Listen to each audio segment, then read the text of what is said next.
प्यारे बच्चों, आप सभी का स्वागत है। मैं डॉक्टर दिनेश कुमार पांडे। आज के इस सेशन में हम लोग DElEd fourth semester first paper के अंतर्गत आरंभिक स्तर पर भाषा और गणित में एमसीक्यू यानी बहुविकल्पीय प्रश्नों के द्वितीय खंड को लेकर चल रहे हैं।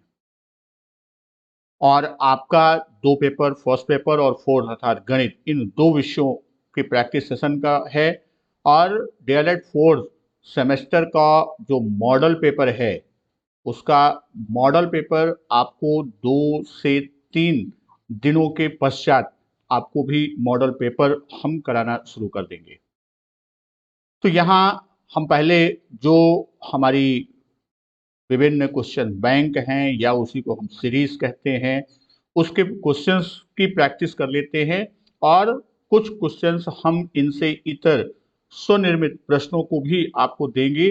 तब फिर हम मॉडल पेपर के क्रम में आगे बढ़ेंगे। तो चलिए चलते हैं सीधे प्रश्नों की तरफ। उसी से आगे बढ़ते हुए फर्स्ट खंड में हम लोगों ने 30 प्रश्नों को हल किया था। उसी से आगे चलते हैं कि वर्णों के समूह को कहते हैं। तो जो वर्ण हैं उनका समूह, जैसे हम लोगों ने बात किया था कि मूल भाषा का क्या है, ये ध्वनि जो है वो हमारी भाषा का मूल होता है। और ध्वनि के लिए हम जो विभिन्न प्रतीक या विभिन्न चिन्ह निर्धारित करते हैं, इन्हीं प्रतीकों और यानी प्रत्येक ध्वनि के लिए एक प्रतीक या चिन्ह जो बनाते हैं, उसी को हम क्या कहते हैं, उसी को वर्ण।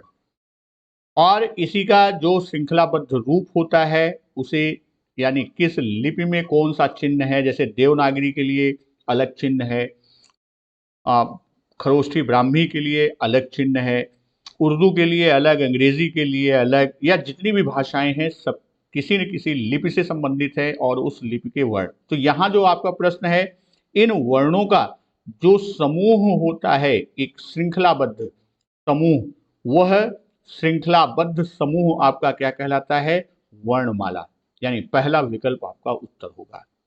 शब्द की बात करेंगे तो ये जब हम वर्णों के सार्थक समूह की बात करेंगे, जैसे अगला प्रश्न हमारा है 32वां कि वर्णों के सार्थक समूह को क्या कहते हैं, तो वर्णों के सार्थक समूह को हम शब्द कहते हैं। भाई वर्ण, जैसे मान लीजिए आपने कोई एक शब्द ले लिया, मान लीजिए आपने लिया रमेश। अब रमेश में कितनी ध्वनियां हैं, यानी किन किन ध्वनियों और उन ध्वनियों के प्रतीक यानी वर्णों का मेल इसमें हुआ है, तो इसमें अक्षर रा है, मे है और शा है। अब रा में दो ध्वनि, मे में दो ध्वनि शा में। तो यहां इनका जो एक सार्थक रूप बनता है, उसी को हम क्या कहते हैं, शब्द कहते हैं। 33वां प्रश्न है आपका, पाठशाला शब्द है योग रूढ़, यौगिक या रूढ़। तो पाठशाला ये किस तरह का शब्द है, यह यौगिक शब्द है। यौगिक शब्द वो होता है जो दो शब्दों के मेल से बनता है। क्या होता है, ये दो शब्दों के मेल से बनता है, दो शब्दों के मेल से। तो यहां पर जब दो शब्दों का मेल, पाठ और शाला, तो ये आपका यौगिक शब्द है। योग रूढ़ शब्द वो होता है जिसमें आपका निर्माण तो यौगिक की तरह होगा, किंतु जो शब्द बनता है वह किसी तीसरे संज्ञा के विशेषण का कार्य करता है, या यूं कह दे कि किसी संज्ञा, तीसरी संज्ञा की ओर वह उल्लिखित। जैसे लंबोदर, लंबा है उदर जिसका, लंबोदर का जो भाव निकला, लंबा है उदर जिसका, अर्थात गणेश जी। यानी गणेश की एक उसकी विशेषता को बताने वाला या उसका समानार्थी रूप देता है। जैसे चक्रपाणी, चक्र को धारण करने वाला, चक्र को कौन धारण करता है, अर्थात विष्णु। तो योग रूढ़ जितने होंगे वो बहुव्रीहि के भी उदाहरण होंगे, बहुव्रीहि के जो उदाहरण है वो योग रूढ़। और तीसरा खंड जो रूढ़ का दिया गया है, यह क्या होता है, यह खंडित नहीं होता, अर्थात इसके खंड सार्थक नहीं होते, वो रूढ़ शब्द में आपके आते हैं। 34वां प्रश्न, रचना के अनुसार वाक्य कितने प्रकार के होते हैं। तो रचना के अनुसार वाक्य के 3 प्रकार होते हैं। हम लोगों ने देखा था कि अर्थ के आधार पर 8 प्रकार की बात की थी। तो रचना के आधार पर जो 3 प्रकार हैं वह पहला आपका कौन सा होता है? पहला आपका साधारण या सरल वाक्य रचना के आधार पर, दूसरा आपका मिश्र या मिश्रित वाक्य और तीसरा आपका होता है संयुक्त वाक्य। तो रचना के आधार पर वाक्य के जो 3 भेद हैं वो साधारण, सरल, मिश्र या संयुक्त। तो यहां इस प्रश्न में पहला विकल्प क्या होगा? पहला विकल्प आपका उत्तर होगा। अगला प्रश्न देखते हैं 35वां। वाक्य के भाग हैं, या ये भी प्रश्न आ सकता है कि वाक्य के अंग हैं, उसको हम भाग कहें या वाक्य के अंग कहें। तो वाक्य के अंग हैं कितने होते हैं? वाक्य के 2 अंग होते हैं। कौन कौन से? एक उद्देश्य होता है और एक विधेय होता है। अर्थात यहाँ दोनों का भी उदाहरण है, वो विकल्प है। तो यहाँ आपका जो उत्तर होगा वह क्या होगा कि ये दोनों यानी सा जो है वो आपका उत्तर होता है। अब यहाँ ये भी हम आपको बता दें कि उद्देश्य क्या है अंग में और विधेय क्या है, यानी उद्देश्य किसे कहेंगे और विधेय कोई भी एक वाक्य हम लेंगे। तो उद्देश्य की जब हम बात करते हैं कि जिस वाक्य के अंतर्गत जिसके विषय में कुछ कहा जाए, उद्देश्य क्या है कि जिसके विषय में कुछ कहा जाए, जिसके विषय में कुछ कहा जाए, तो वो क्या है? वो किस वाक्य, जैसे राम खाना खा रहा है या राम खाना खाता है, राम खेलता है। तो अब यहां सारी चीजें किसके लिए कही जा रही हैं? राम के लिए। किसके विषय में? राम। अर्थात उद्देश्य कौन होता है? उद्देश्य कर्ता होता है। और विधेय क्या है? उद्देश्य के बारे में जो कुछ कहा जाए, उद्देश्य के बारे में जो कुछ कहा जाए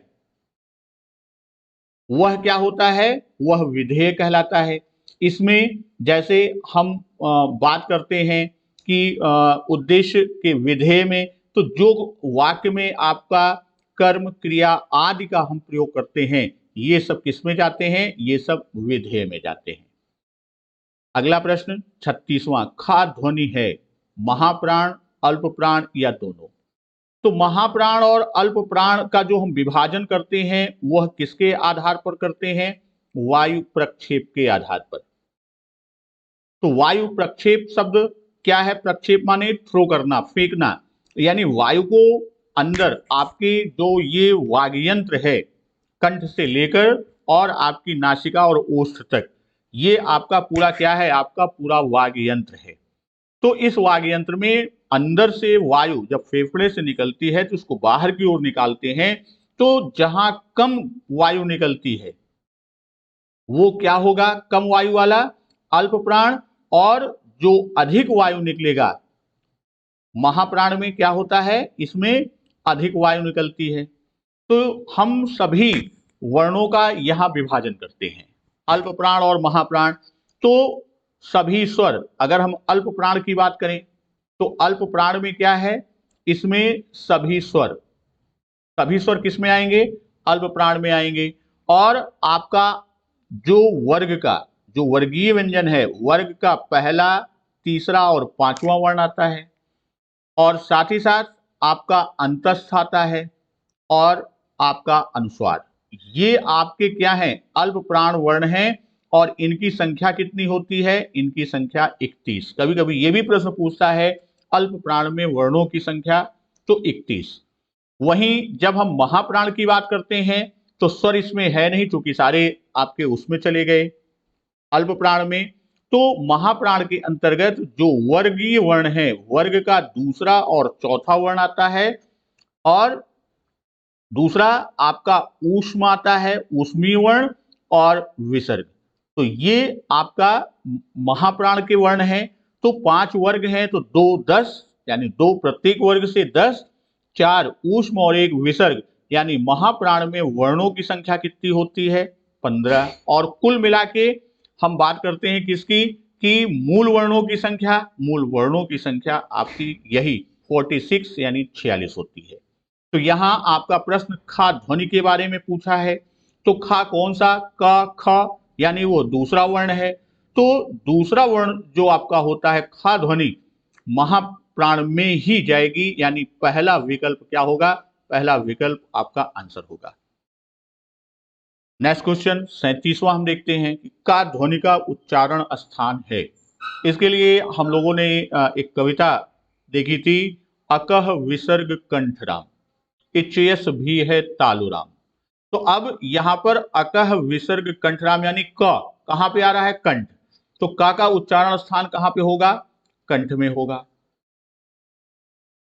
प्रश्न संख्या 38, आ ई उ री स्वर हैं, तो ये चारों स्वर कौन से होते हैं? ये चारों स्वर आपके ह्रस्व स्वर के अंतर्गत आते हैं।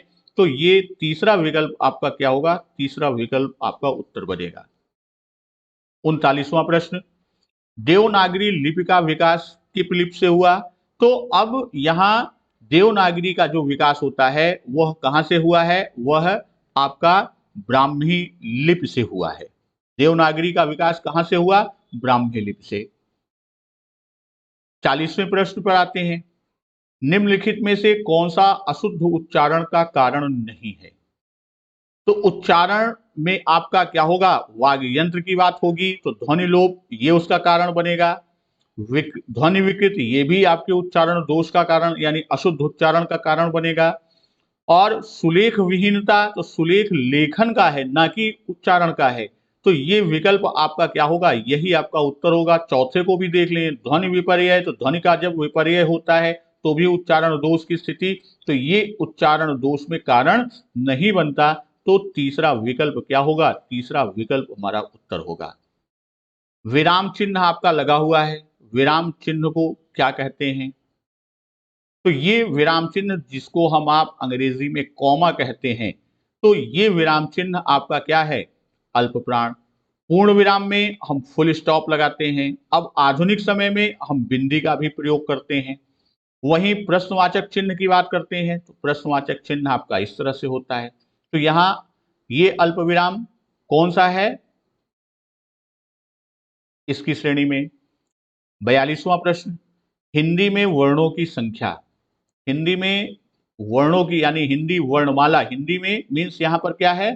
हिंदी वर्णमाला में वर्णों की संख्या कितनी होती है? हिंदी वर्णमाला में 52 वर्ण। कौन कौन से होते हैं? आपके स्वर 11, अयोगवाह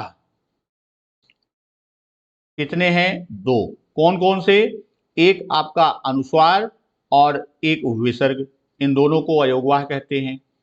फिर आपका व्यंजन जो मूल व्यंजन है, अब मूल व्यंजन लिख रहे हैं। मूल व्यंजन आपके कितने हैं? मूल व्यंजन आपके 33। और देखिए 33, 2, 35, 11, 46, यही अभी हम लोगों ने बात किया था अल्प विराम अल्प महाप्राण और महाप्राण में बताया था 46 मूल वर्ण, यही मूल हैं। उसके बाद आपका संयुक्त, संयुक्त में 4 आपके आते हैं। कौन कौन से संयुक्त के 4? आप छ, त्र और ज्ञा की बात करते हैं। और चौथा आपका आता है श्र। ये छा जो है वो का हलंत और मूर्धन्य सा से बनता है, ता ता और रा से बनता है, ज्ञा ज य से और श्र तालब विषा और रा से बनता है। तो ये आपके हो गए 46, 4, 50 और 2 आपके उत्क्षिप्त व्यंजन बनते हैं। उत्क्षिप्त या इसी को हम कहते हैं द्विगुण व्यंजन। तो ये आपके 2, इस तरह आपका वर्णमाला में 52 वर्ण बनते हैं। और ये दोनों कौन से हैं? जो हमारा वर्गीय वर्ण के वर्ण हैं डा और ढ, इन दोनों में नीचे बिंदी लगा देते हैं, जैसे लड़का या पढ़ना। तो ये वास्तव में देखा जाए तो ये किस वर्ग के हैं? ये टा वर्ग के हैं, टा ठा ड ढ। ये लेकिन बिंदी लगने से एक नए गुण में आते हैं और इनको द्विगुण कहा जाता है। चलिए 43वां प्रश्न, आश्चर्य, हर्ष, शोक, उत्साह का प्रयोग होता है, तो जहां विस्मयादि बोधक चिन्ह का प्रयोग करेंगे। विराम चिन्ह में बताया, कोष्ठक चिन्ह आपके 3 होते हैं, छोटा, मझला और बड़ा, ये आपके कोष्ठक चिन्ह बनते हैं। कोष्ठक चिन्ह, अब वही अगला प्रश्न, कोष्ठक चिन्ह ये तीनों हैं तो आपका चौथा विकल्प उपरोक्त सभी, ये चौथा विकल्प आपका उत्तर होगा। 45वां प्रश्न देखते हैं, इत श्री के लिए प्रयोग होता है। तो इत श्री के लिए ये प्रयोग आप सा का विकल्प करते हैं, क्योंकि ये क्या है, ये आपका पूर्ण विराम का चिन्ह है। ये क्या है, ये प्रश्न वाचक का चिन्ह है। और ये विकल्प को यहां सामान्य जो हम विराम चिन्ह करते हैं उसमें नहीं, बल्कि अगर ये हम कर दें तो ये क्या होता है, ये रिक्त पूर्ति की बात करता है। वहीं हम इसकी बात करते तो ये आवृत्ति सूचक की बात करता है। चलिए आगे बढ़ते हैं। प्रश्नवाचक चिन्ह इनमें है, तो इनमें प्रश्नवाचक चिन्ह कौन सा है, सा, ये आपका प्रश्नवाचक चिन्ह है। 47वां निदेशक चिन्ह या डैश जिसे हम कहते हैं, निदेशक चिन्ह आपका ये है।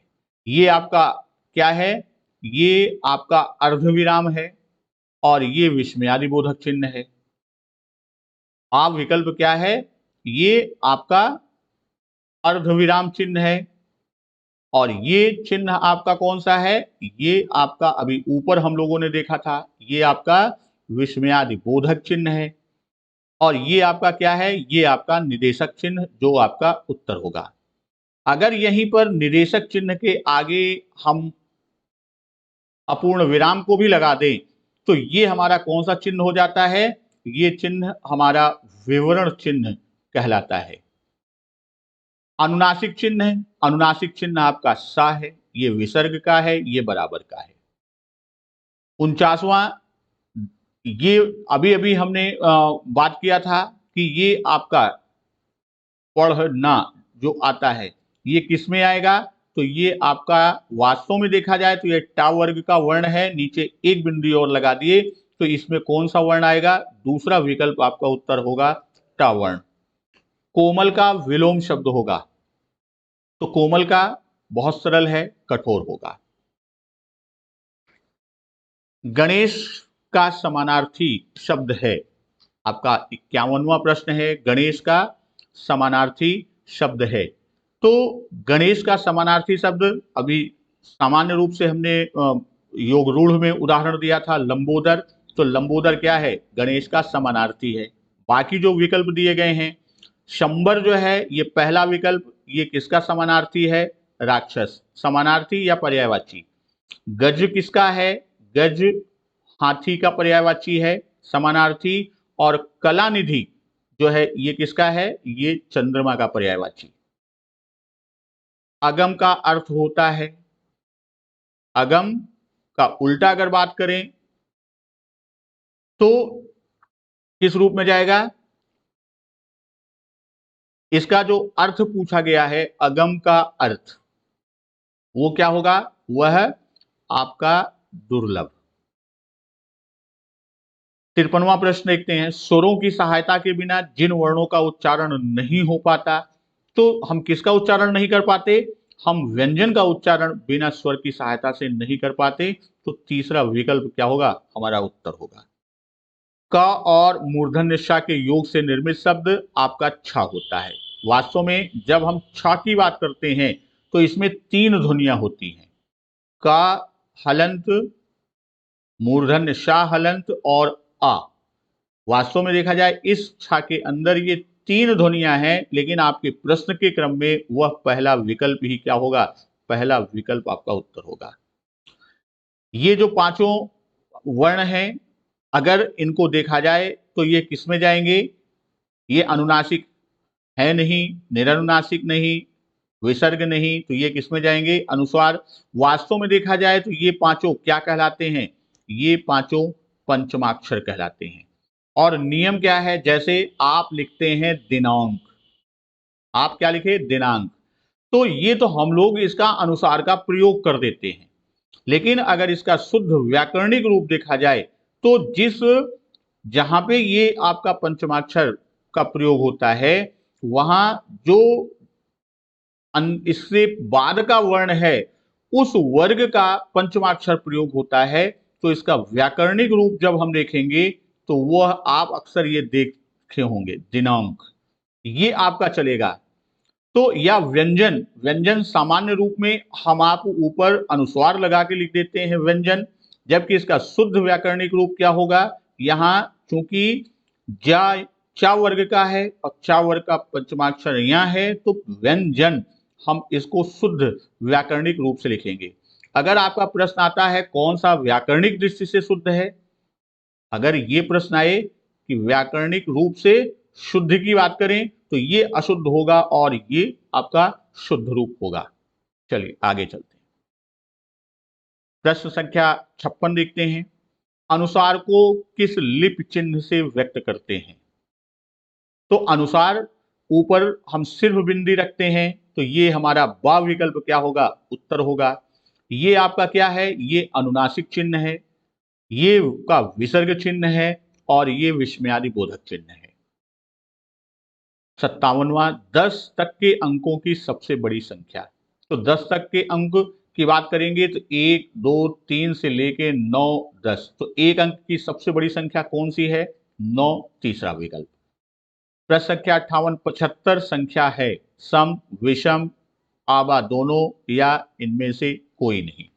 तो ये आप देखेंगे कि जब 75 की बात करेंगे, सम संख्या जो 2 से विभाजित होती है और विषम संख्या 2 से विभाजित नहीं, 75 2 से नहीं विभाजित, तो यहां आपका विकल्प क्या होगा, विषम संख्या।